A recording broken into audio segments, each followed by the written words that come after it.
Hey everyone!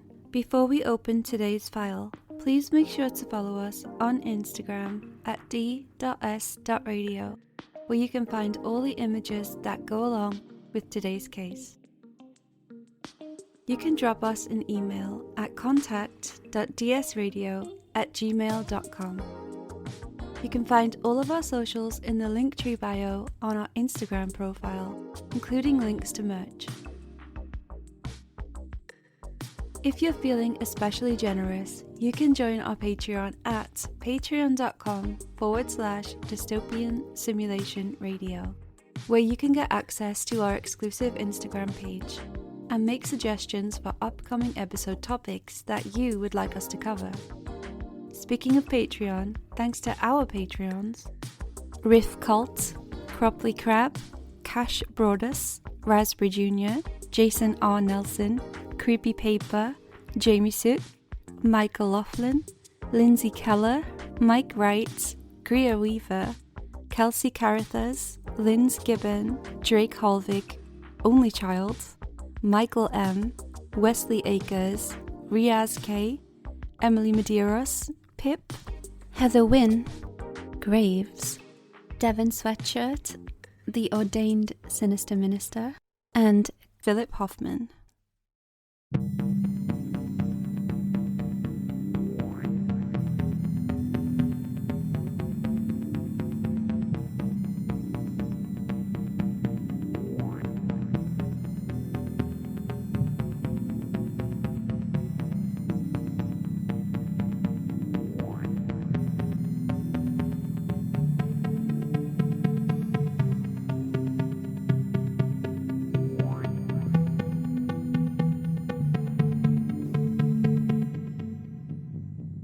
Hello everybody and welcome to Dystopian Simulation Radio. I'm your first host, Chris.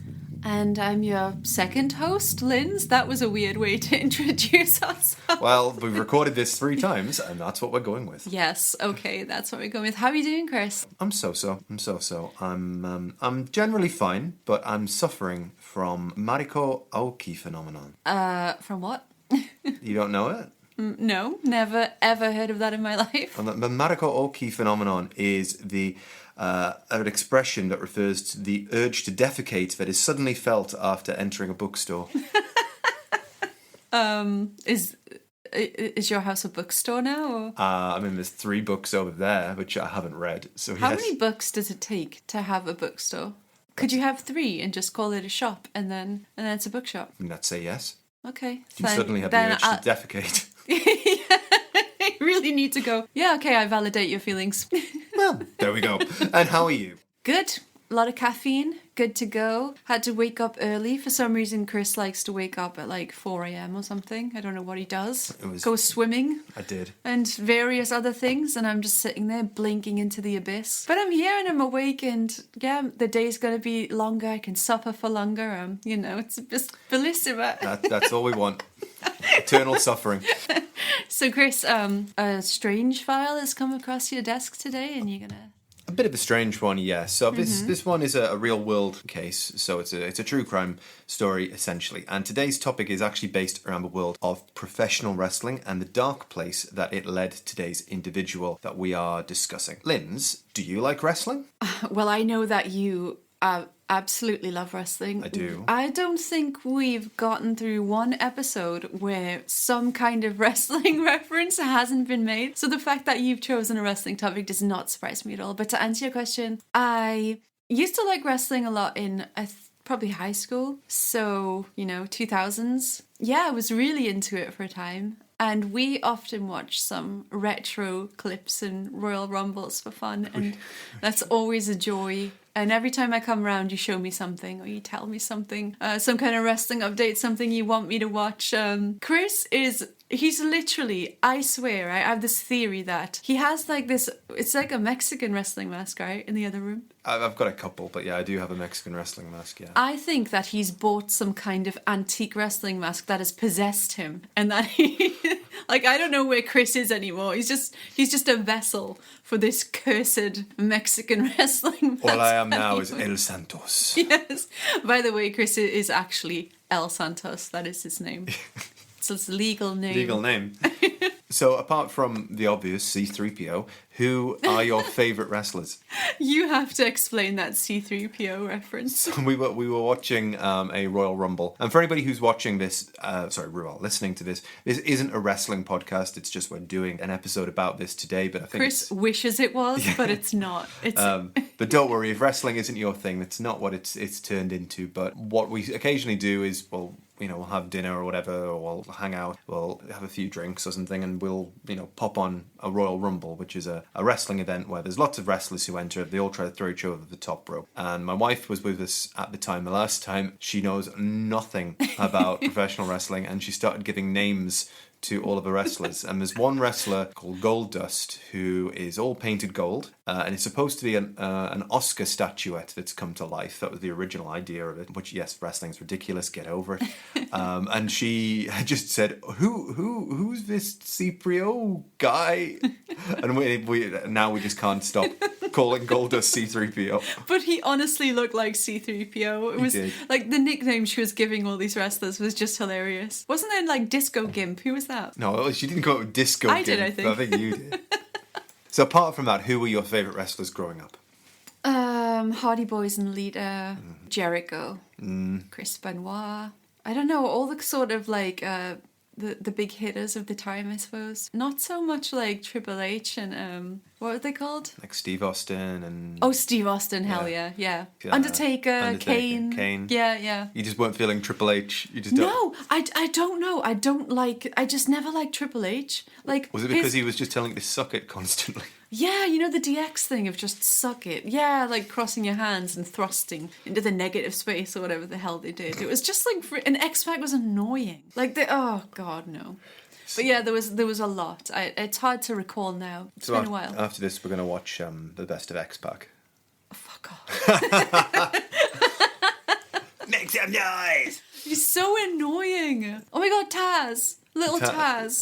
Little Taz. But he was quite small, wasn't he? He was a compact individual. Yeah, and he did look like Taz. Like, he had the body shape. It was like a Dorito shaped kind of. Yeah, you know what I mean? You, sir, have the body of a Dorito. That sounds like a very fancy insult. Well, as Linz has alluded to, I do love wrestling. Similar sort of thing. I fell into it when I was a teenager, about sort of 98. And since that time, I've gone through periods of watching it intensely, but I've always kept up to date with it. I was super into it during what's called the Attitude Era, which is about 98 to about 2001-ish. And then I've been in and out since then. I'm super into it now with a company called AEW, which have got a lot of the people that you mentioned as your favourite wrestlers wrestling. Oh, so they've just moved over? Yeah, they've got... How did that happen then? Well, basically just ended their contracts, so when their contracts came up with WWE, who are the biggest one, and AEW were offering them a different kind of deal that worked for them, they moved over. Ooh. So you've got Jericho over there, you've got Taz, although he's a commentator, you've got Matt Hardy. I think of all the ones you mentioned, they're the ones that are still there, but you've got other people who were, big back in the day, who are still associated big shows over there. That's interesting. Yeah. I never thought they would move from, I guess, what is a household name in the wrestling world. I think there was no alternative for so many years. Oh. And then...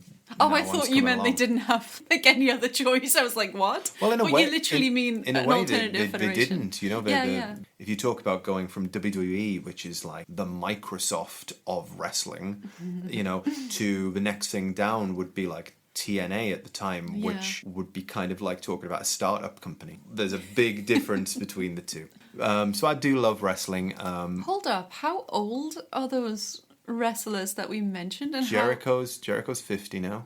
No, he looks really good. But and he's still wrestling. Mm-hmm.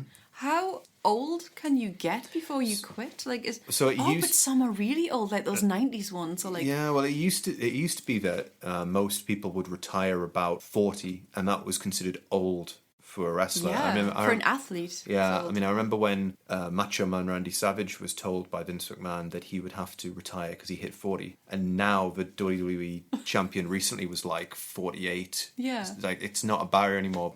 I'm going to be talking about Vice quite a lot today. They did a series called The Dark Side of the Ring. For anybody who's interested in wrestling, or anybody who's just interested in some really dark shit, I would really recommend A Dark Side of a Ring. You can find it online, and they did one on Jake the Snake Roberts, for example, and the fact that he was pretty much fucked up since birth because he was the result of his father sexually assaulting his mother.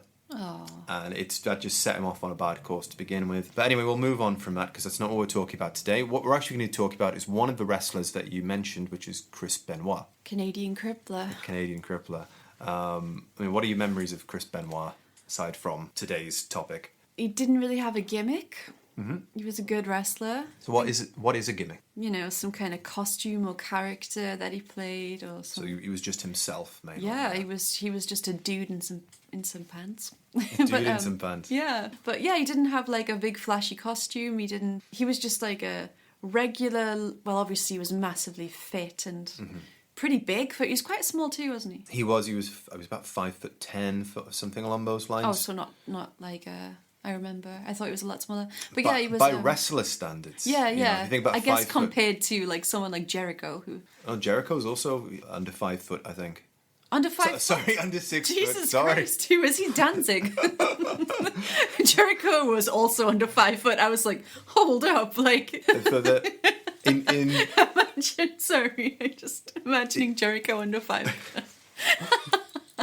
in wrestling, it used to be, and when I say used to, I mean up into sort of the mid-90s, a small guy was 6'2". Yeah, like I just remember them being so so big. But yeah, so he did the crippler crossface move. I remember that. Where did he just get on people's backs and do some weird thing with his hands and pull the crippler crossface, for anybody who's uninitiated, is if you imagine somebody lying face down on the ground, and then another person moves up to them, and they put their arms in a clasping shape. Oh, they lock their fingers. They lock their fingers together under the chin and pull back. And at the same time, the left arm of the victim, if you will, is trapped beneath the legs of the other person. So it's kind of a wrenching back submission move. Lovely. So Chris, crossface. Yeah, he did the crossface. He was, he was Canadian. He's Canadian. The Canadian Crippler was his name. Also, the Rabid Wolverine was another name he had as well. Oh, okay, I forgot that. Yeah, he was a very, very big star. Kind of looks like a little Wolverine. Just a bit of a preface to all of this. We're not mocking anything on this today because of the very nature of us. Well, there's going to be some jokes coming up throughout, but not at the expense of people who were affected by this story. And I would say as well, rather recently there was a Vice documentary that came out about Chris Benoit, a 2-part documentary. I'd highly recommend that. I'm going to do my best not to cover exactly the same ground today, but there will be parts where they intersect. So firstly then, who is Chris Benoit? So Chris Benoit, and that is both his real and his wrestling name, was born on the 21st of May 1967 in Montreal, Quebec, Canada. But he moved at a young age to Edmonton, Alberta, Canada, and that's where he would be billed from for the majority of his career. Now, Chris grew up a wrestling fan. He grew up idolising the Hart family, who are a legendary wrestling family, who are also out of Calgary, Alberta, Canada. Linz, can you name any famous wrestling Hart? Owen. Brett the Hitman Hart. Exactly. Was there more? There were. So Bret Hart and Owen Hart are the two most famous members of the direct family. Stu and Diana Hart had 12 children. That is insane. And they all became wrestlers or married to wrestlers or something along those lines. Bret and Owen Hart were the two that were the stars who were... Yeah, they're the only ones 12 wrestling children. Yeah. Or connected to wrestling. Yeah. Connected in some way. That's crazy, like a wrestling family. Yeah.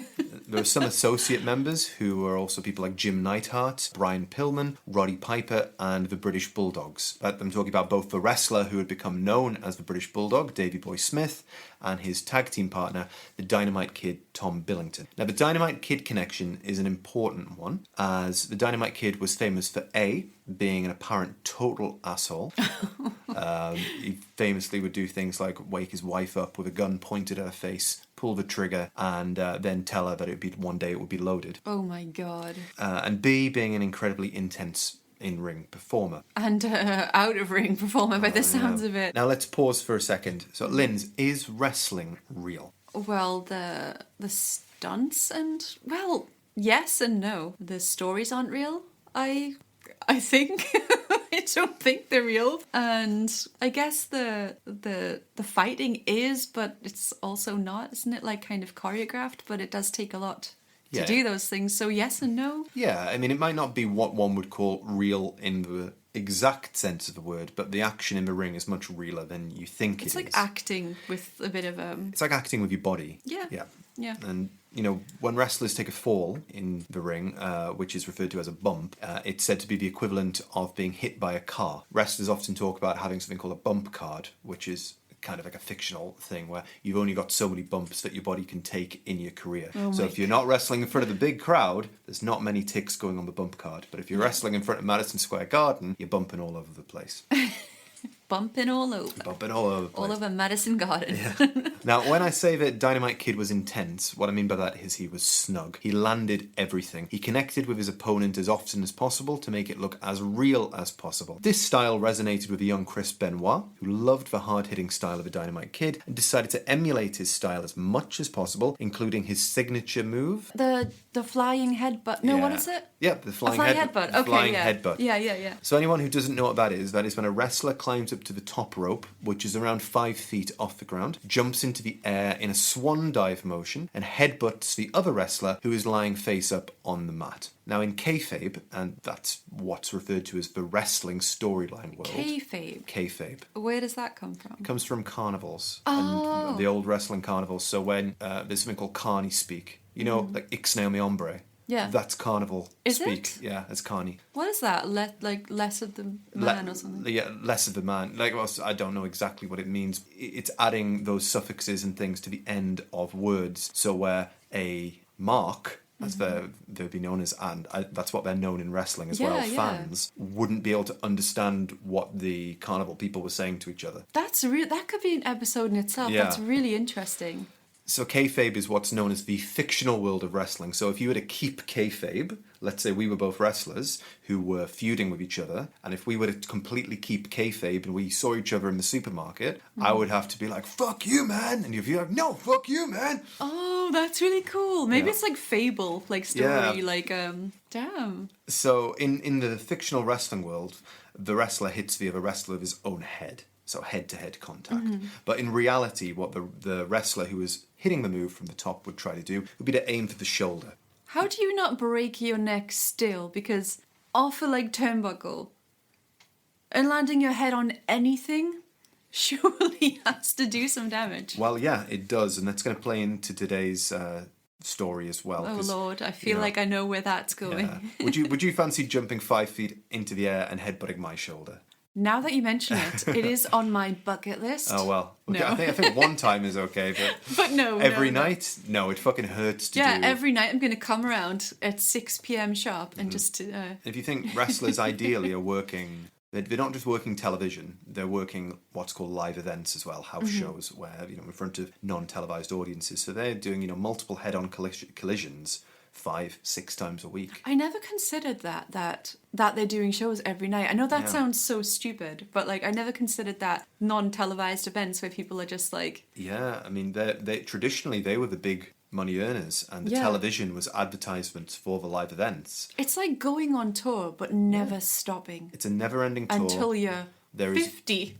There is no off-season in wrestling. Yeah. And often the only time that a wrestler will take time off, as at least in WWE, they are classified as independent contractors. Oh. As opposed to employees, which means that's that kind they of don't awful. necessarily get paid their full. They'll get paid something called a downside guarantee, and that means if you don't work in a month, you are going to get paid that much. So that's, if you can imagine, your base rate. Yeah, like a base salary. A base salary, yeah. But then for every event they work, they get a percentage of the house, and that's added on as their commission, if you will. Oh, okay. That sounds kind of stressful, if you don't get any storylines or something. Oh, yeah, well, exactly. If you think the only time you might get time off in your career is when you get injured, it's when you're forced to take time off. And often, even then, it doesn't always stop them. Yeah, I was going to say, I bet a lot of them just go, I'll go ahead with this gammy ankle, it'll be fine. Gammy ankle.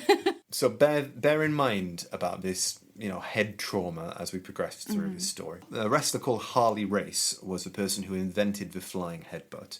And he warned others frequently not to do the move because it compresses your spine and puts way too much pressure on your neck and is, of course, a direct blow to the head. Harley Race ended up having some issues, but nothing along the lines of what we're talking about today. He lived to a grand old age and no problem so much. But he suffered from neck problems, back problems, things like that. If he invented it, maybe he naturally learned how to land it properly, or he didn't use it a lot. Well, he also didn't do it with the intensity that Benoit or the Dynamite Kid did. Yeah, I was going to say. His was more like a falling sort of... That's the best really way. slapstick. The best way I could describe it, sort of fell off the ropes type of thing. Benoit, I'm just I'm recalling what he used to look like. He did everything with intensity. Yeah. He always looked wound up.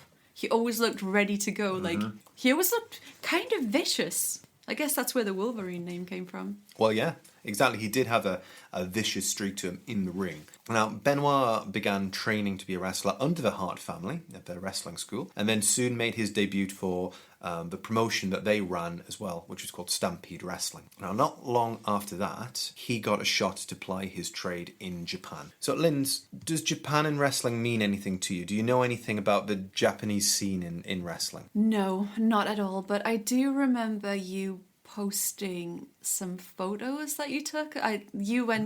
Chris used to teach in Japan for quite a while, and he used to go to wrestling events there, and that's all I know from your pictures. But did they look kind of like Mexican wrestlers? Some of them do. I mean, the pictures that I saw, I remember they were masked or something, but that's it. I don't know much about it. There are masked wrestlers in Japan as well, but it's not quite the same meaning as in Mexico, where your mask is your identity. Yeah. So, I mean, wrestling in Japan tends to be what's known as strong style. Okay. There's different styles all over the world. So Japan is strong style, and that is known as basically it's hitting each other for real as much as possible, while still trying to work together to put on a show. The American philosophy to wrestling is to try and work light, which is to make it look good, but hurting your opponent as little as possible. Then you've got things like lucha libre, which is the Mexican style, which is just basically to fly around the ring and just to be as exciting as possible. Yeah, so I never thought about that. Like, they are really different. I didn't know that in Japan they're actually socking each other in the face or whatever. As much as possible. I mean, if you ever watch like a Minoru Suzuki match, it's like watching a murder take place. Yeah, I was going to say, if you're just pummeling somebody else, like, when does it stop being a sport? Well, he used to be an MMA fighter as well. Oh God! Imagine fighting that guy. He is 50-something now. He's still going, and the nickname that's given to him in the West is Murder Grandpa. Murder Grandpa. That's the first thing I'm gonna look up. So that's the fun bit before we get into this. Yeah. So enjoy that, everybody, because it's going to get a lot darker from here. So the Japanese style, though, is basically let's just beat the tar out of each other every night and then have a beer afterwards. And naturally, this resonated with Chris Benoit. Now, Japan was important to Benoit for many reasons. Firstly, it got his name out there as a strong-style technical wrestler, and those in the US began to take notice. Remember, these are the days before the internet. So these are things like tape trading. You've got people like Jim Ross, who was running the WCW scouting at the time, and you had Bruce Pritchard in the WWE and so on, WWF at the time. And they would get tapes and they would look at these people and think, can we mould them into what we need them to be? Yeah. Benoit started to get noticed. Now, secondly, he met many wrestlers that he would go on to become very close to, including Dean Malenko, Chris Jericho, and Eddie Guerrero. Oh my gosh, Eddie Guerrero. Yeah. Eddie Guerrero, Latino Heat. That's what we... No, I was going to make a joke about you then. I was like, that's what people call you, eh? So Guerrero and Benoit, to begin with, had a love-hate relationship, but over the years grew really close and began to become the best of friends. So do you have any memories of Eddie Guerrero? He was with China at some point? He was. And that was hilarious. He's Mamacita. Yeah, Mamacita. He was a good wrestler. He was. Kind of like... Well, I guess he had a gimmick, but he kind of had this sort of like... There was nothing like really memorable about his wrestling style. Oh, I don't know. He was a bit of a mix. No, to me, I'm not someone who... You know, like, I just remember sort of like a goofy... at his wrestling best, he was a very technical wrestler who had some high flying as well. I remember him jumping around. Did he do some kind of frog splash or something? That was his finishing move. Oh, God, I remember splash. more than I actually think I do, so, yeah. But he also, at times in his career, played He is Mexican, but he's from El Paso, Texas. So he's like a Mex-American, if you will. And he would play that up and played sort of the Latino gangbanger stereotype quite a bit. So, yeah, but he was a great wrestler, and he and Benoit became very close. Now, in 1995, the second biggest wrestling promotion in America, WCW, began to take note of Benoit and signed him, along with Malenko, Jericho, and Guerrero, to deals. And Chris began working his way up the card and garnered a reputation for his hard-hitting style stateside as well. Early in his career, he began to feud with another wrestler by the name of Kevin Sullivan. Now, Sullivan was not only a wrestler, but also the booker of WCW at the time. And do you know what a wrestling booker is? No. They book people? Well, yeah, they book people. They do. They book But I people. don't know what else they would do. I can't imagine. So the booker books people in matches together. Okay. And they help arrange the storylines. They help put everything together. So basically, it's Kevin Sullivan's idea. Right, I want to work with Chris Benoit, so I'm going to book us in a feud together, and we're going to have a match on this show, and this show. Surely, so he's actively wrestling and he's booking at the same time. Yeah. So you could literally just write, and then I won the world title. Couldn't you, technically? You could do it. You know what? Really interesting. Kevin Sullivan, he's one of the very few wrestling / bookers that you can't say that around. Mm-hmm. Ric Flair did it. Yeah. Dusty Rhodes did it. Kevin Nash did it. So people do it. Yeah. They're like, oh, somebody will approach him and say, right, well, the previous booker has left for whatever reason. You're going to be the booker now. And they go, oh, really? Wouldn't it be a shame if I just won the world championship? Yeah, but so if you get given the job of a booker, whoever gives you that job is probably half expecting you to write yourself into some great roles. Yeah. So is it kind of a privilege to get given that? Oh, it's a big privilege to get it. But it's also kind of the, I suppose one thing you could look at it as is, in the volatile world of professional wrestling, the only person you can really trust is yourself. So if you want this to succeed, you've got to take the reins personally. You have to write that script your damn self. Yeah. Everybody loved me. Everyone claps and cheers. I won the championship. It was a breeze. Yeah. No one can beat me in a Royal Rumble. Exactly. I threw everyone out in 2 seconds. Like, I would write the most if I was the booker. Mm-hmm. I'd be like, I'd take full advantage. What would you do if you were the booker? I'd book myself be world champion, win the Royal Rumble. Main event WrestleMania and just be declared the greatest wrestler ever. And then I was declared king of the ring. Of America. I was going to say of America. Oh my God, that reminds me of a story. When we were like a lot younger, Chris's friend, was it David? Yeah, David, yeah. You tell me. So... I don't know why this tickles. Just about everybody was a wrestling fan growing up, and my friend David was as well. And one of the first times I went over to his house, which is what you did when you were like 12, he had this glass top to a table basically, and you could put things underneath it, notes and so on. And he'd had this big sort of like an A3 piece of paper, and he doodled and sort of written wrestler names and drawn logos over them. And for some reason, he wrote the King of the Ring logo, but instead of writing King of the Ring, he wrote King of the Ring. And it's just something that me, Ben, Linz, I've never let him live down ever. King of the Ring. King of the Ring. I would like to be king, but I'd also like a ring. I would also like to be a wrestling ring. So stupid. It's not even funny, but it's okay. Let's carry on. So we need to pause actually now to bring another important person into this story, and that's Nancy Sullivan. And as the name would imply, that was Kevin Sullivan's wife, but she was also his on-screen manager. The two had fallen madly in love years earlier. She'd become his fallen angel on screen. A beautiful woman who'd fallen to the dark side and was in love with the evil and satanic character of Kevin Sullivan. She pioneered what it was like to be a female wrestling manager. She was often clad in S&M gear, and as opposed to, for example, the Macho Man Randy Savage's female manager, Miss Elizabeth, whose job was to stand in the corner and look pretty, she was often much more active in matches. Nancy Sullivan's character was known simply as Woman on screen. Huh.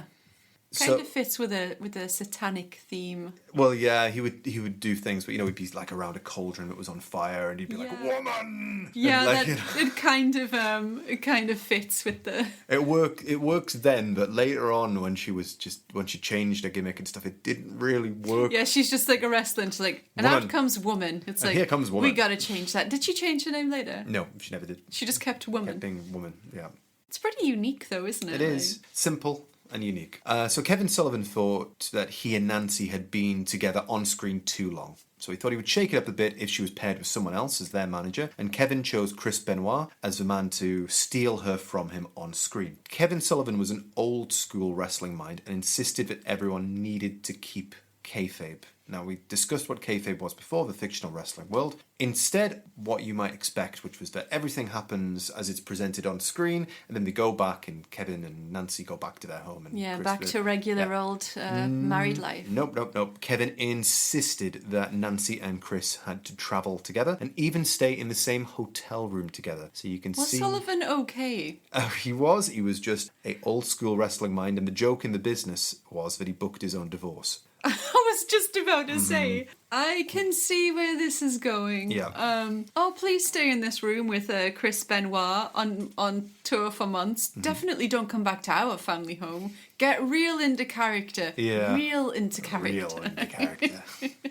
So Kevin and Nancy were spending time apart, and also just because of a lot of other matters, began to have some serious issues. And they'd often argue in Kevin's hotel room, and then she'd come back to Chris's hotel room, and he'd be the shoulder to cry on. It's even alleged that Nancy and Kevin had physical altercations, but I'm not commenting on that. You can watch the Vice documentary to see those so it was like a allegations. rumour that like he was like domestically violent to her. Yeah, essentially that's the allegation that was made. Lord. So after, she'd come back to the hotel room and Chris would be there, lent her a shoulder to cry on, and then sooner rather than later he lent her more than a shoulder. And the two became a couple. Real life reflected kayfabe, and he really did take Kevin Sullivan's wife and then eventually married her together. Oh my god, that's crazy. Yeah. No, I mean, it seems obvious that, like, inevitable, considering the circumstances, but it's crazy, like, kayfabe goes, like, IRL. Yeah.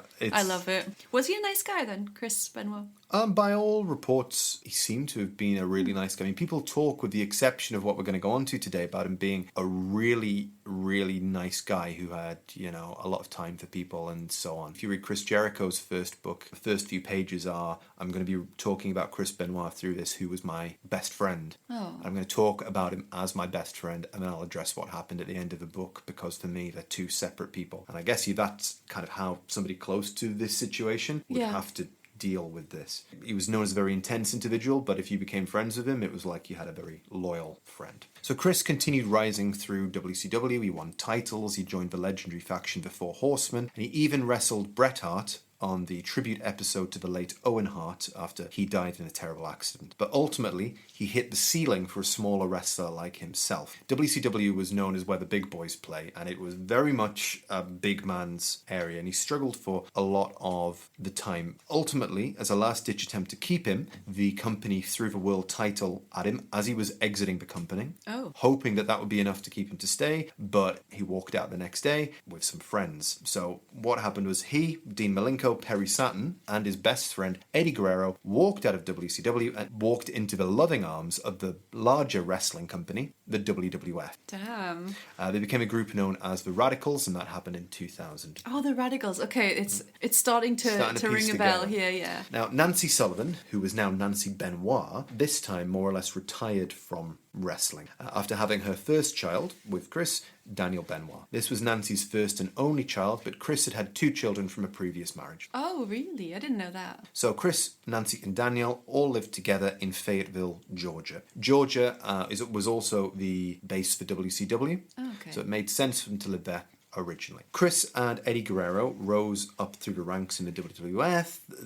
They weren't without the teething problems in the company, including Guerrero being fired for a time for drug abuse, but after several years of hard work, they both hit their professional peak in 2004, where both men won their respective world championships, those 2 at the time and ended WrestleMania 20, the biggest event of the time, stood in the ring hugging with world championships surrounded by their families as a stream of confetti fell down from ceiling in a beautiful moment, which is where we wish we could end today. But we can't. I was just about to say, if it all just ended there, that would have been nice. But I think everyone listening, even if they're not a wrestling fan, knows that this story is going to take a bit of a dark turn into the true crime world. And this is about where it does that. So behind the scenes, years of working a stiff, realistic style began to take their toll on both men. And Eddie Guerrero passed away just over a year and a half after standing in that ring at the climax of WrestleMania 20. He was only 38 when he passed away. Oh my God. And he passed away, the official diagnosis was of acute heart failure, although it can be speculated that drugs that Eddie struggled with played a role in his death, not directly, as he was clean by the time that he died, in so much as that it may have affected his heart. Yeah, over the years. So that he died at 38, in the prime of his life. Now, Chris Benoit was Eddie's real-life best friend. He took his death hard, as hard as anybody would, but as hard as a member of family. But for Chris, it was more than a friend dying. And shortly after Eddie's death in the WWF, now called WWE, held a tribute show. Let's listen to Chris Benoit's speech about Eddie now. Eddie Guerrero is my best friend, and I'm sure there's a lot of people that he knew that would be able to say the same thing about him. He was such a beautiful person, such a kind-hearted person. I couldn't find the words. Words couldn't describe what kind of a human being Eddie truly was. I've known Eddie for just about 15 years and spent a good portion of them 15 years with him on the road. We've laughed together, cried together, fought each other. We've been up and down each and every mountain, each and every highway. And Eddie always led by example. He was the one friend that I had that I could go to and pour my heart out to if I was going through something, if I had a personal issue or a personal problem. He was the one guy that I could call and talk to and know that he would understand and he would talk me out of it, because of all the experiences that he'd been through. I believe in leading by example, and Eddie always led by example through his life, through the obstacles that he went through and conquered and became a better person. And he'd often use that as an example. A lot of times we traveled on the road together. So on the road, it's so chaotic. And so, from the time we got up in the morning, we'd be 2 hours behind schedule. But it's funny because we'd pull up to a gym and we'd find ourselves sitting outside the gym for up to an hour and a half, just talking. We'd just sit there, sit in the car, talking about life, talking about the past, present, future. We just talk about life. Eddie was that kind of friend to me, and not only then, but after the shows, it'd be 1 a.m, and we'd be sat in the car till 3 a.m, talking about life, talking about things and issues and problems and everything. We talked about everything. We never left each other without telling each other that we loved each other. And I truly can say that I love Eddie Guerrero. He's a man that I can say I love, and I love his family, and my heart and my thoughts and my prayers go out to his wife Vicky, Shaw, Sherilyn, and Kaylee. I can't imagine the sorrow that they're going through right now and the emotions that they're feeling. But I want them to know that my prayers and my thoughts are with them. And Eddie, I know that you're in a better place, and I know that you're looking down on me right now. I want you to know that I love you. I miss you.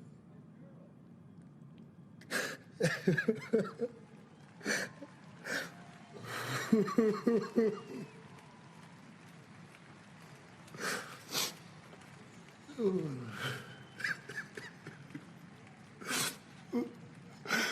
you made such a great impression on my life. And I want to thank you for everything you've ever given me. And I want to thank you from my heart and tell you that I love you and I'll never forget you. And now we'll see each other again. I love you, Eddie.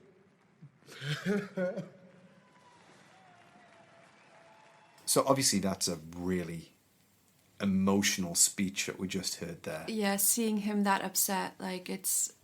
You never saw Chris Benoit like that in the ring, elsewhere. Like, to see someone cry and be that upset, especially him, like, it's so heartbreaking, honestly. It's really... It's hard to watch, actually. It's deep. It's affected him deeply. But Benoit and Nancy were there for Eddie's family during this awful time. And in the Vice documentary, Eddie Guerrero's wife, Vicky Guerrero, reported finding Chris on their bed in the Guerrero family home, crying into Eddie's pillow. He was also in their home gym, working out on Eddie's machines, and broke down crying as well. Now, Nancy Benoit managed to snap Vicky out of her depression, as horrible as it sounds, to get on with her life because she had a family to look after. But ironically, she couldn't do that for her own husband. Now, Chris, at this time, withdrew from others. Perhaps this wasn't noticed by some, as he was always a bit of a distant individual, but his behaviour grew strange and erratic in his final years. His family gave him a journal to write down his feelings and to help him to try and process Eddie's death. I could only find out small excerpts from the diary, but they paint a picture of a man, essentially, with severe depression. Now, Chris continued to wrestle for a few more years, but he never hit the heights of WrestleMania 20 again. But everything changed on June 24th, 2007, when Chris Benoit missed the WWE pay-per-view event Vengeance, in which he was scheduled to face CM Punk for the ECW title. Now, missing a pay-per-view event is a big thing for a wrestler. Not only is it unprofessional, but you miss a big payday. And being independent contractors, you only get paid the big bucks when you work. Yeah, that is a really big deal. A pay-per-view, of all things. Yeah. Now, Chris was a consummate professional and had never done anything like this before, and WWE officials were worried about him. And this is when Chavo Guerrero, who's Eddie's nephew, although they were only a couple of years removed from each other, so they had more of a brother relationship. But technically, they were uncle and... Nephew, thank you. So he spoke up and said he'd received a really odd message in the middle of the night from Chris Benoit. And that read, "My physical address is 130 Green Meadow Lane, Fayetteville, Georgia, 30215. The dogs are in the enclosed pool area. Garage side doors open." That is extremely bizarre. Like, if you send something like that to me, like, just, no, hello, Linz, just to let you know, blah, blah, blah, whatever. You're just literally sending your address, dogs are in the back or whatever. That is... the first thing you would do is text back and be like, what? Or call and be like, what's this about? Sorry. That is a really strange message to receive. Well, even stranger is he also sent it to Chavo and others, the exact same message from Nancy's cell phone. Like a mass text to... Yeah, to his closest friends. Did they all confer about it, or did they just look at it and go, okay? I think they all just kind of went, okay, something's going on here, but we need to protect our friend. So we're not going to bring this up with anybody. Oh, when he missed the... Yeah, okay. It's kind of like the friend's code of, I don't want to get my friend in trouble. Yes, exactly. So I'm going to not say anything. Nobody can be blamed for that. They had absolutely no idea what had occurred. Chavo did speak up, though, when Chris basically didn't turn up for the show, and he kind of said, well, look, I got this message. I was trying to do my best to cover for him, but here it is. WWE, on hearing this, called the local police, who sent an officer over to do a wellness check on the house. So I do actually have the 911 call that WWE made to the cops. So let's listen to that here. Hi, I just spoke to one of the other officers there. My name is Dennis Fagan. I'm a retired detective in New York City. I run the security for World Wrestling, and one of our wrestlers that lives down there is missing. And he told me to say we need a welfare check done. Okay, what's the address? 130 Green Meadow Lane. The zip code is 30215. All right, Dennis, what's your last name? Fagan, Fagan. And what's his name? Chris Benoit. It's spelled Benoit. Okay, and he's a wrestler? Yes, what happened, he's a very religious gentleman, and yesterday he was supposed to show up at a pay-per-view and never got on the plane, never showed up. They've tried to reach his wife, Nancy. She doesn't answer. They tried to call his house. It's out of character for him. So at 3 o'clock this morning, there was a message left for one of the other wrestlers, and basically it says, the dogs are in the backyard, the back door is open, goodbye, and that was it. Dogs in the yard? Yes, and the back door is open. He didn't say anything else, and that was it. Door. That message was left at 3 o'clock this morning for another wrestler. Okay, that's 130 Green Meadow Lane. Yes. Okay, and what's the phone number for you? My cell is 646-739-1992. Okay, what does he look like? Chris is about 6'1", very muscular, very stocky, has a very wide neck, looks like a wrestler. Okay. White male, black male? Yes, male white. White male. Okay. He's got short black hair.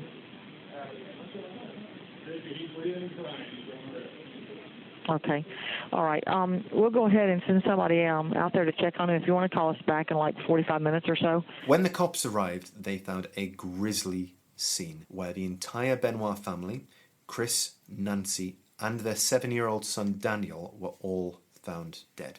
This was quickly reported back to the WWE, who at first assumed no wrongdoing on Chris's behalf and rushed to hold a tribute show to him the next night. There was a different feel in the air, though, compared to the Eddie Guerrero tribute. There were no fans for this one, but the wrestlers giving tributes were somewhat more guarded in their comments. Perhaps some were already beginning to put together some pieces of the puzzle here. And notably, a wrestler called William Regal, who's a British wrestler, was very obviously guarded in his comments. At a later date, I'll be quite happy to sit here and tell you all the things about Chris Benoit that I'd like to tell you, but now all I'm willing to say is that Chris Benoit was undoubtedly the hardest working man in professional wrestling, the most dedicated and totally absorbed in the business of professional wrestling about anybody I've ever met. And that's all I've really got to say at the moment. He was the absolute best. Thanks.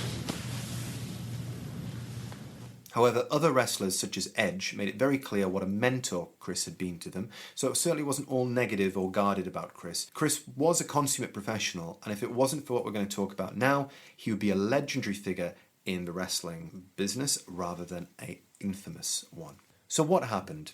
So on the 24th of June 2007, it's speculated that Chris and Nancy got into a heated argument. About what? Nobody knows. Something triggered Chris into killing her, though. She was murdered by strangulation. Chris had wrapped a cord around her neck and pulled, pressing his knee into her back at the same time for additional leverage. There was no evidence that she'd been drugged. He did leave a Bible next to Nancy's body and wrapped her in a towel. Wow. So she had a cord around her neck. So she was face down? She was face down. He was kneeling on her back and pulling back with a cord. Oh my gosh. Later that evening, he went on to kill his son, Daniel Benoit. Chris sedated him with Xanax and then suffocated him. Now, we need to talk about Chris Benoit's wrestling maneuvers for a moment. Every wrestler has a finishing move, which is their signature move, and Chris's was the crippler crossface, which we explained what it was before, and it's when you wrap your arms around somebody's face, pull back, and trap the leg between it. It has been rumoured for many years that Chris used this move to kill Daniel, as there were internal injuries to the throat, but no bruising. This is a bit ridiculous, and it trivialises the death of a 7-year-old boy. There appears to be a grain of truth in it. Benoit did wrench back on Daniel to suffocate him with a pillow, but he certainly didn't do his wrestling move. You mean the autopsy showed that he What, the child was face down, or? Face down and bruising to the neck. Oh, so that's what I honestly always thought that was just a really dark, horrible joke that people told. Well, but it is. It's not true. Yeah, but there's a grain of truth. I mean, it resembles the position. I didn't know that. I didn't know that Nancy was also face down, with like having her being kind of essentially choked from behind with a ligature. But the kid, he used his hands or a pillow. He used something to suffocate him after he'd been drugged with Xanax, sedated with Xanax. Oh, that is just so awful, honestly. I didn't realise that's how he did it, and that's where those like horrible comments, they were basically were jokes, like people would joke about it. I remember that. It's really disgusting, but I didn't actually realise that. Yeah, he killed them both by strangulation, essentially, or suffocation. Wow, that's... He also left a Bible next to Daniel's body as well. Was he a religious man, or... So... That is just very strange. He wasn't until towards the end of his life. Eddie Guerrero was a very religious man. And I'm not sure if he was always religious or if this came from his drug rehabilitation program, because if you're familiar with the 12-step program at all, the first step is acknowledging there's a higher power bigger than yourself, so you're not in complete control of your own actions. He was, and he never pushed it on Chris, but he would talk about it, and Chris became more and more interested in it towards and they the were end of his close, life. so habits kind of rub off. And I think when Eddie died, reading the Bible was a way for him to feel close to Eddie. And try to process grief, I imagine, but I don't really think it worked. Well, the next day seems to have been almost one of preparation for Chris Benoit. Firstly, he began to Google various things. At first, stories from the Bible regarding the resurrection of a young boy, which could indicate some regret about what he'd done, but this was very quickly followed up by the depressing realization as he soon Googled the quickest and most painless way to break your own neck. So he Googled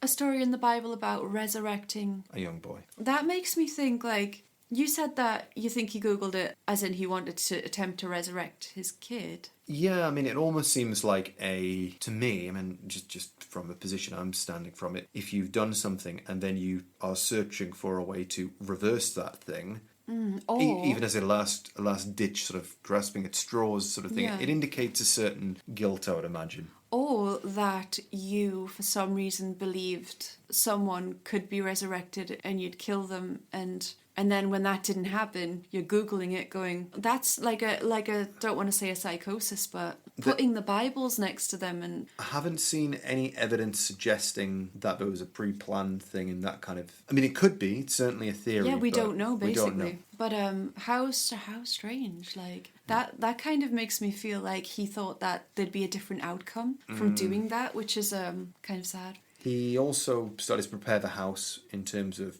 he shut the dogs away in the poolside area, left an entranceway unlocked as well, and he then started making excuses for his absence and leaving a breadcrumb trail. So how long between killing them and...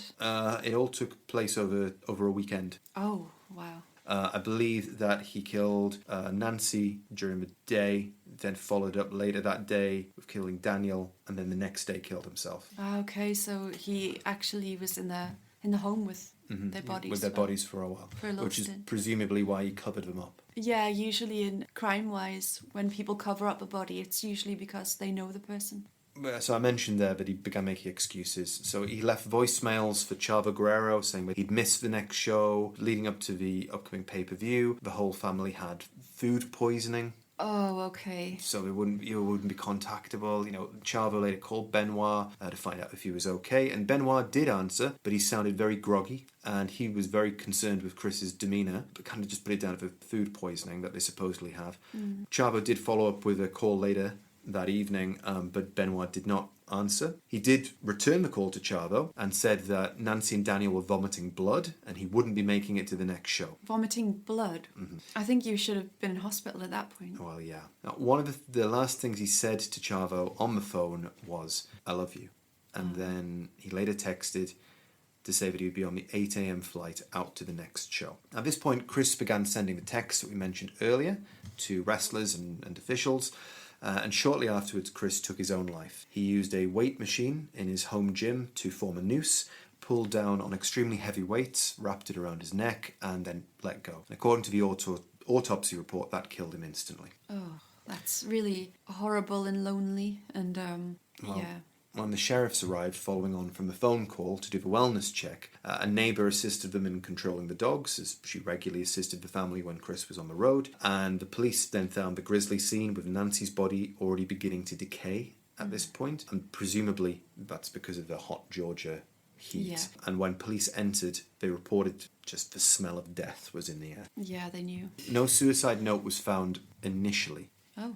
Now, the next part is shrouded in a bit of confusion, and I haven't been able to fully ascertain how truthful every element of this is. But what is known is that Benoit's diaries to Eddie were found. To Eddie? Yes. Remember, he was writing these journals to Eddie. He was addressing them to Eddie. Yeah. Everything was Eddie, Oh, Eddie, wow. Eddie. Like, instead of Dear Diary, it's Dear Eddie. Dear Eddie. Like, he's talking... Okay, that is really heavy. Those diaries were found, but not by the police, reportedly by a neighbour. In them were various references to seeing Eddie again, but no suicide note. At some point, Benoit shipped some possessions to his ex-wife and children, and according to Chris Benoit's father, there was another note in a Bible that was found in those possessions saying that he was preparing to leave the earth. However, Chris's father had only been told this over the phone by somebody and had not seen it for himself. I'm not exactly sure on that one.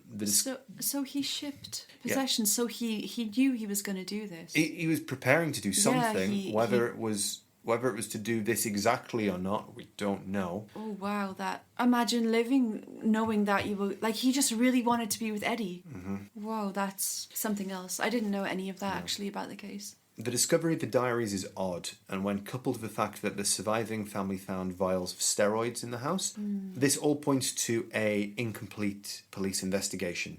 Yes, I was going to say, they didn't find the... Where was the diaries? The diaries were in trash cans to the rear of the house. And they didn't think to check. And next door neighbour found, after just on a whim thinking, what's going on with their bins? Yeah. Opened them up for... There's evidence in here. It must have just been on top too. Like, if she opened it and saw something that wasn't trash worth taking out and having a look at. Presumably, yeah.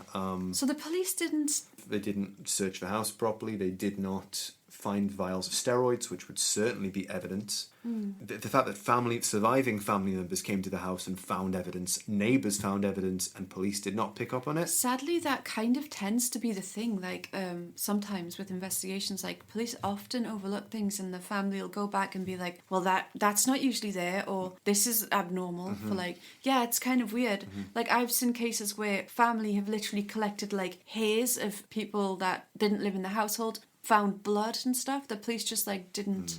See, I guess they just thought that they understood the situation, like, he's killed his family, there's nothing else to... But motive-wise, they definitely missed out. So that neighbour that I previously mentioned who found the diaries also reported that before the police came, another wrestler, a British wrestler called Dave Taylor, and his wife were seen approaching the house with a platter of food. Dave claims that he was in Texas with the WWE at the time. However, according to the other wrestlers, he was not at that show. So this is not very much on this, but it's a very odd footnote to the whole ordeal. What it would mean, I don't know exactly, but it's just very strange that this neighbour would pick out a relatively obscure wrestler as somebody who came to the house during this ordeal. Yeah, and also kind of weird that the news was they all had food poisoning, and you bring over a platter of food. There's no evidence to suggest that it did happen, except for this person's... So where did that come from? From this neighbour, who also found the diaries. So she would have no reason to lie about that. She'd have no reason to lie about it,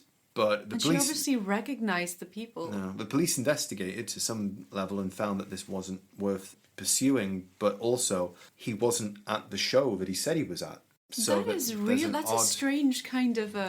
It's a strange footnote. Detail, yeah. That is very odd. Like, I'd love to... Well, I suppose you can't really look into it more because they just went... No. And the only person who could really add anything to that would be Dave Taylor himself. Yeah. So he just said, no, I lied about my whereabouts for some reason. Not important. And it could be the fact that he was mistaken about, that show, but I at the think same you'd time... remember, like, if you were at a show. Well, exactly. I don't know. Strange. Now, finally, we need to talk about why this happened, and there's been many theories. The most prominent at the time was that Daniel, the child, was suffering from a condition known as Fragile X, and this was a great source of stress in the Benoit household. This was disproven at a later time, but many latched onto it at the time as a way to explain the tragedy somehow. What is Fragile X? Fragile X is a syndrome where basically you don't develop properly, your bones are very weak, you're not growing. Basically, you're fragile. The media soon began to blame steroids. Now, Benoit did use steroids and had used them for a long time. Benoit and his contemporaries were fantastic wrestlers, but were often dubbed vanilla midgets by their larger co-wrestlers in WCW. Excuse me, vanilla midgets? Small and bland. Oh, that is brutal. And there was increased pressure to build muscle as you can't build height.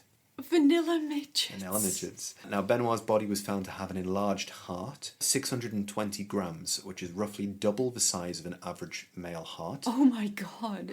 Is that from steroid use? Yeah, steroid abuse can affect the size of the heart and how it works, yeah. Gosh, that's insane. One thing to know, though, was that despite the double size of the heart, unlike potentially Eddie Guerrero's that stopped work, he had heart failure, it was fully functioning. Okay, so...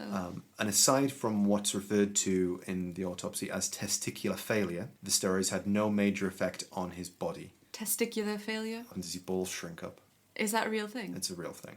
Shrink, like, just disappear into your body? I'm not exactly sure how far they would shrink, so to speak. They certainly reduce in size and stop functioning properly, which is a kind of trade-off for a wrestler, because you're building muscle, but you're not generating testosterone either. So that's really... You kind of would think the way that they end up looking, like, it's so, like... Yeah, like manly and like brutal looking, and then you never really expect that the side. That was always a joke about Triple H. He was ridiculously large, and that was not natural. I'm pretty sure. Triple H? I don't think so. No, I think various wrestlers at various points have used steroids. I didn't think Benoit would be one of them. I don't know why. The frame that he had for the size was unnatural. You know even what? for a wrestler, apart from the testicular failure, it didn't have too much of a negative effect on his body at that point. So it's unlikely that what's known as roid rage was the cause of the murders, although they may have made a part in making the argument more heated. Is roid so? What is actually like? Roid rage is whether it's real or not is heavily debated. Okay, so but essentially, what they say is if you take steroids, it will make you more easy to lose your temper quickly. Yeah, I heard like irritable and maybe a bit more violent than the average person. Oh, wow. I'm looking at a picture of Chris Benoit right now, and I had honestly forgotten.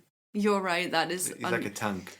You know what's kind of strange? He's so big that he almost has like wings. Yeah, he's got those muscles on the side. What are they even? Lats, what are they? Lats? Maybe. God, it makes his arms look kind of small. He looks like he looks like one of the old Hasbro WWF figures, where they would have big old chests and these little arms. He honestly does. Like, he's literally got wings. That's how big he is. Now, another odd note is that it was alleged by some that Kevin Sullivan, Nancy's former husband, had committed the murders and framed Benoit as revenge. Now, obviously, he would have a motive, but Sullivan was cleared of any wrongdoing by the police. That is too much to kill a child. Yeah. There appears to have been no evidence of a fourth party involved at all. Chris and Nancy didn't always have the perfect relationship. Nancy did file for divorce several years previously, but they repaired the relationship, retracted the divorce request, and moved on. So there was, like, no sign of a forced entry at the house, no sign of a struggle? No, nothing. Well, there was signs of a struggle, but with not... With Nancy, probably. With Nancy, not with Daniel, but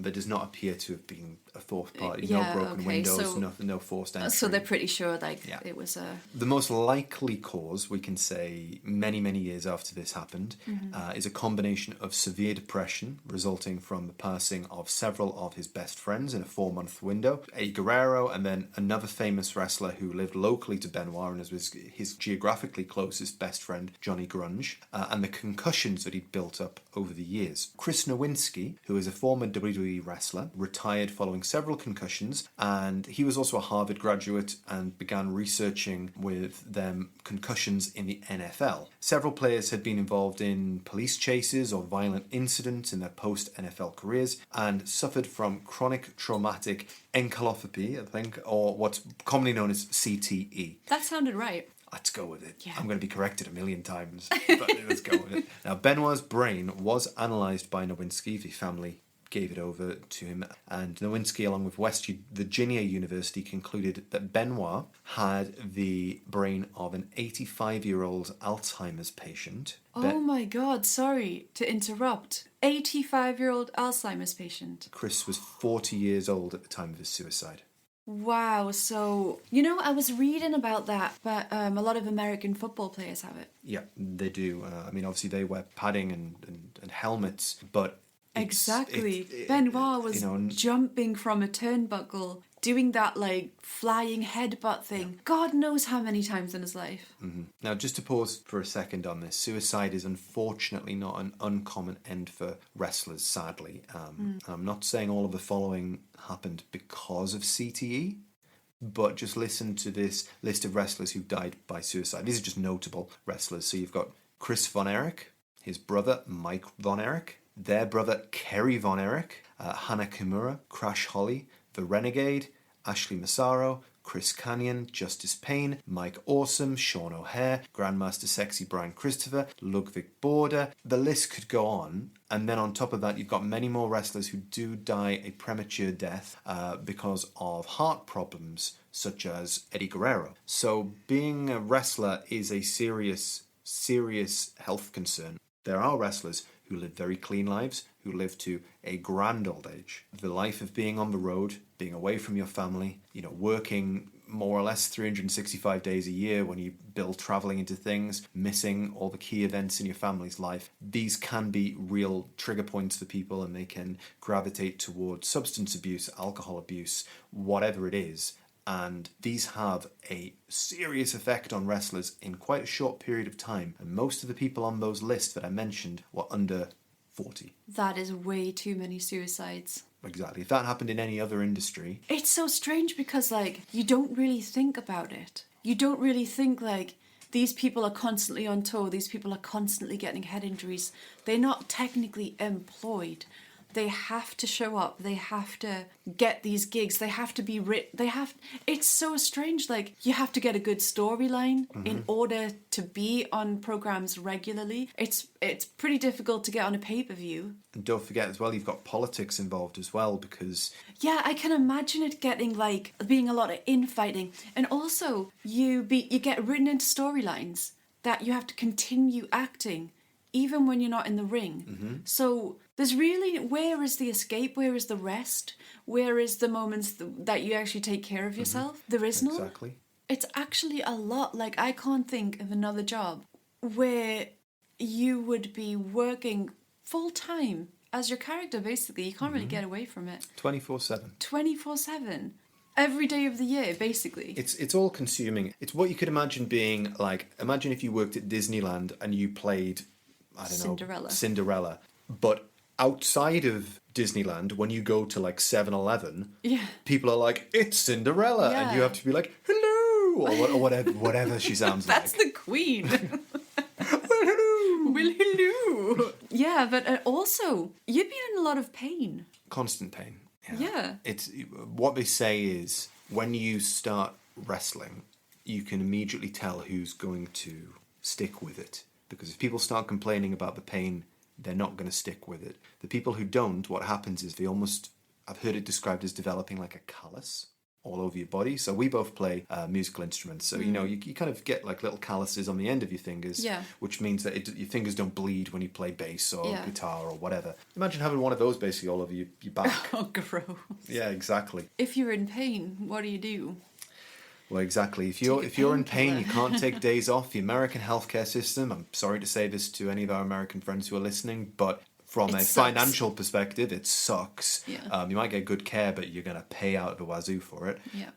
The wazoo. And for a lot of wrestlers, especially ones who are just starting off, they're like struggling artists. They've dedicated themselves to a path that is either sink or swim. There is no float along. So a lot of them, for a large part of their lives, will be living out of the car, eating cookies that have been discounted from 7-Eleven until they get up to the point where they can get a regular payday. My own theory in what happened here is that CTE and depression were two major parts, that there needed to be a third element, a trigger. Now, we don't know for sure what it could be, but it could be hypothesized that there was an argument that ensued between Chris and Nancy, and this was the trigger on that particular day. There's no sign of a major struggle, so the argument may have come prior to that point, earlier in the day, for example, and maybe Chris just sort of, decided that he was going to do it, manhandled it to the point that there was almost no struggle. Who knows? But he jumped on her, killed her, and that was it done. To be honest, after looking at that picture of Chris Benoit, if he is on top of you trying to strangle you and you're an average person, there is no way you're going to get away. Like, it's terrifying to think about. Especially, like, that's someone you love, someone you're married to, father of your kid. Well, one final bizarre footnote to this whole story is that the Wikipedia article for Chris Benoit was edited 14 hours before the discovery of the bodies, that read that Benoit had missed the pay-per-view due to the death of his wife Nancy. What? Now, when the police traced the IP address of the Wikipedia editor, they found the computer had been located in Stamford, Connecticut, USA, which is also the headquarters of where the WWE was located. What? That's entirely coincidental. The person who edited it was not located in the headquarters at all, but it's just a very unusual link if you... That is very bizarre. You're like, oh, it's coincidental, but I'm feeling like that is the... Even if it's a coincidence, what a dark... Apparently the person who was the Wikipedia vandal was vandalising article after article after article after article, just being a general knob. What, just like random WWE wrestlers? All sorts of things. Sorts of things. I think they just sort of happened on Benoit's article and just decided, oh, his wife's dead. Mm-hmm. They kind of unfortunately guessed correctly. And this put the police on a line of inquiry that they had to pursue, but in their investigation, they called it an unbelievable hindrance to the actual investigation. Yeah, like that's just another line, a dead end, weird coincidence, internet kind of annoying person that you have to investigate on top of actually investigating things that are factual about the case. That sucks. So let's play a news clip from the time that will just be reporting on Chris Benoit's death just before we come back and wrap up today's story. Some disturbing new details tonight of the apparent double murder-suicide at pro wrestler Chris Benoit's Georgia home. Cops saying in a press conference just a couple of hours ago that they found the wrestler hanging by a pulley on some exercise equipment in his home gym. And they also found Bibles placed beside the bodies of his wife and his 7-year-old son. They were apparently killed in separate rooms. There were prescription steroids also found in the home. The toxicology results, they're not going to be back for a few weeks, so we don't actually know the connection there yet, but a lot of people looking at those steroids. So immediately after the news broke, WWE dissociated themselves from Chris Benoit and then essentially scrubbed him from history. Vince McMahon issued an edict that Benoit would never be mentioned again on the television show. Now, just to wrap this up here for now, so before we close out today's episode, Linz, any last thoughts on Chris Benoit? Yeah, I feel kind of strange about them erasing him from kind of WWE history. Like, I just think it's really bizarre that... Because I remember you telling me that they actually erased him from things that he was in. They just took it out when they re-released, sort of... So what they do is, so for example, in the record books, if you look on the histories of like championships and things, it either skips over Chris Benoit. And so, for example, if he won a title from Triple H and lost it to Shawn Michaels, it'll just say Triple H, Shawn Michaels. Well, it should say Chris Benoit. That is really... I think it's really strange. Like, I know he did a terrible, terrible thing, but I don't think I can think of another... There is no other examples of that I can think of in pro wrestling. Yeah. I'm not sure if anybody of such stature as Chris Benoit has done anything quite so bad. I mean, you can pull up a lot of really bad things that wrestlers have done, but not quite as bad as murder, double murder-suicide. Yeah, but it's kind of weird that you would just... Because obviously there's a big conversation to be had about the lifestyle of a wrestler and the things they go through. And, like, the... Obviously, chronic pain probably leads to, like, the abuse of, like, prescription drugs, which are very addictive. Mm-hmm. Obviously, head injuries and the struggle of having to be on the road all the time and maybe not spend time with families or not have like be at any of those events or milestones that people regularly are. That's got to be a conversation, hasn't it? Rather than just going, oh, you did a horrible thing, delete, and like scrub the record of Chris Benoit. No one will ever. It's not like we just forget he existed. No, I mean, you can still watch his work. You cannot search for him on the WWE network. It won't bring up any results. Yeah, I think that's just strange. But he is still on there. So if you watch, I don't know, SummerSlam 2000, for example, his match will be there. Yeah.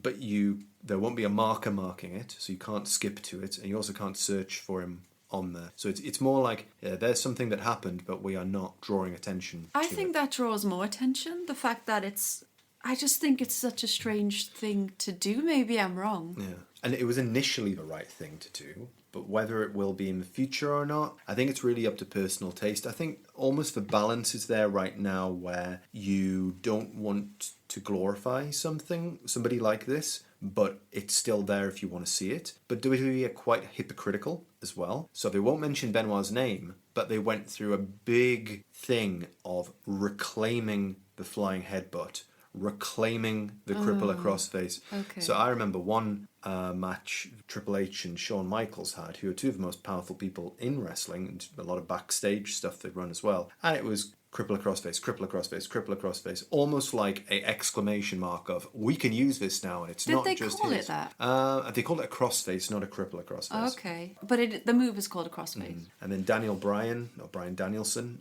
as he's about to become known again when he goes to AEW, was famous for using the flying headbutt as well, although he didn't use it in quite as bad a way as Benoit did, but he was also forced to retire for a period of several years because of neck problems. So He didn't build up his... He didn't build his lats up, no. Did traps, huh?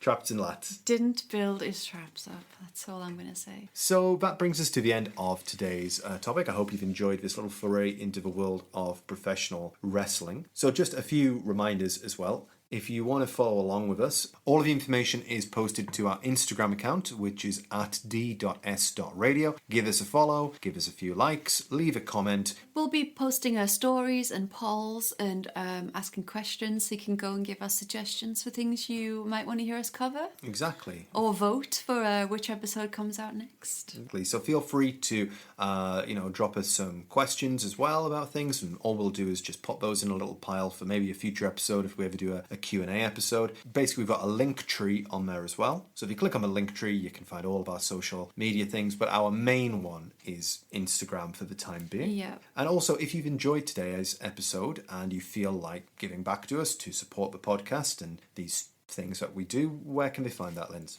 Tip jar, and be honest, just buy us a coffee if you want to. Yeah, coffee, we love coffee. Yep, we love coffee. It gets us through these early morning, what I consider an early morning episode, but Chris wakes up at 4 a.m. and this is like afternoon for him. Yeah. So if you want to fuel my concentration and focus to record future podcast episodes, please tip us. Think about buying us a coffee. Yeah, anything would be appreciated. You can find the tip jar link once again in our link tree. Thanks so much, Chris. This has been a really interesting episode. I'm not the biggest wrestling fan in the world, but I found this really interesting. It's nice to know about the booking and, life of a wrestler and the things they go through. And it was a pretty sad case with Chris Benoit, but I think it's something worth talking about. Well, good. I mean, I'm glad you enjoyed it. This is not a pro wrestling podcast. We'll be moving on to something else in the future. But if you out there did enjoy it and you'd like to hear perhaps us go into pro wrestling again at some point in the future, there are many, many more stories.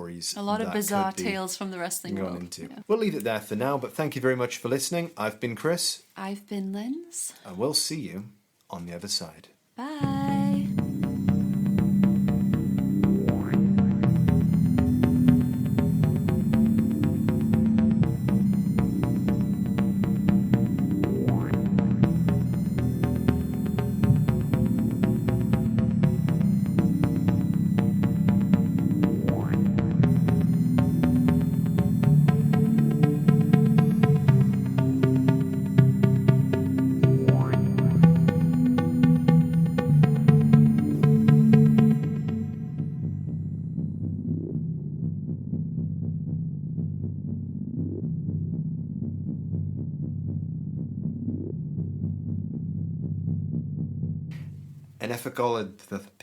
Bippy. Let's just use the abbreviation.